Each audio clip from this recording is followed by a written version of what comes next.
May 2024 immigrant visa bulletin and also the backlog. So here's the deal. There's still a heck of a ton of cases still delayed by Department of State. There's always delays in general also with USCIS, but since the pandemic, even though it's been 4 years plus, we still have delays with people who are outside the United States. See if I can share my screen about that. Actually, as of April 2024, it doesn't say a specific date, but now we're in April 15th, of course, middle of the month. There are 404,000 people waiting outside the United States as of March 31st, and they've already been documentary qualified. So if you're wondering what documentary qualified is, stay on the channel. Go ahead and give us a follow up here or on down here on your respective channel. And you really want to ask questions. That's why I'm here live, folks. Now, of course, I can't walk you through step by step on your specific case. You'll need to talk to us, authorize us one-on-one, all right? Right when the pandemic hit, 2020, 2021, the number of people that are delayed outside the United States was hovering above 500,000.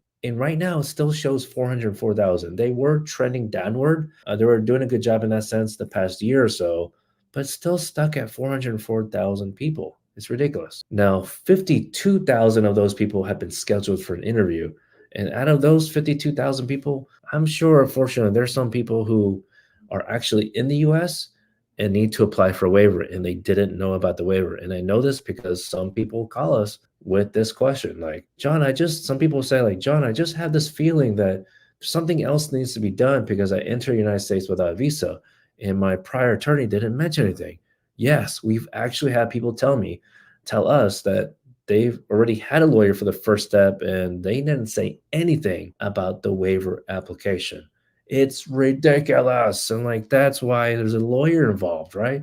You got to get the action plan. You got to understand the situation. For us, we love to share our screen, share the law, so you understand. Because of course, if I tell some of y'all like, yeah, bad news bears, like you actually have to apply for a waiver.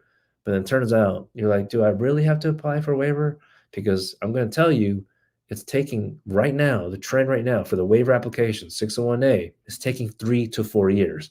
No one likes to hear that. I get it, right? No one wants to wait. But if you enter without a visa and if you don't qualify for an exception to that, your interview for residency has to be outside the US. And so you don't want to leave the United States. If you've been in the United States living here without status, overstay, even if you had a visa, but overstay your visa by at least 180 days, okay? Because between 180 to 365 days, as a 3-year bar if you leave. But if you stayed more than 365 days in America without legal status or overstayed, that's a 10-year bar, folks. You don't want to risk it, okay? It's not even risking, like the government knows. They will know because you have to fill out the application. You got to tell the truth. It's always best to tell the truth. But before you do something that you think could get you in a situation, talk to an immigration lawyer one-on-one. Okay. And I'll share a story about that later.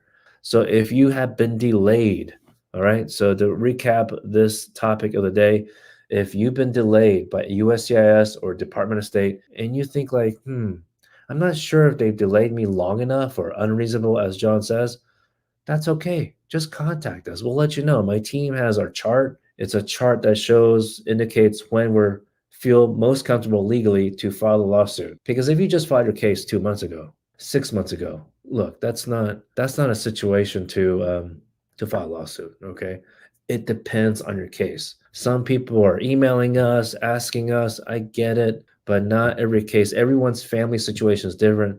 But you can contact your congressperson. Will they do anything? No.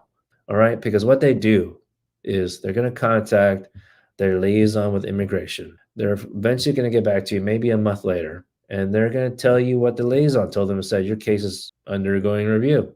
Or it's, they're not saying sitting, but I think of it as sitting. They're going to say that your case is undergoing background check. And then you're going to wonder, you're going to be misled to believe, does that actually mean something? No, it doesn't. Because what you were hoping they would do, you got to remember your outcome. What is the outcome you're looking for? I'm not saying don't contact your congressman, but know the reality of things so you don't get disappointed. If you know how politics works in America, you likely won't be disappointed anyway.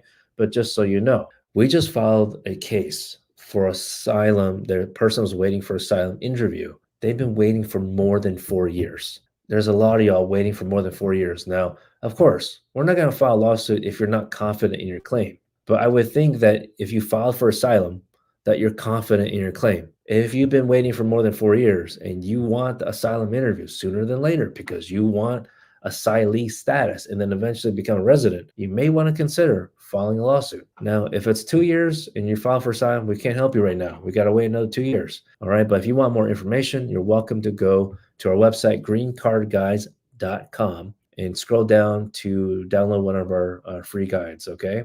I'll share for more information, FAQs,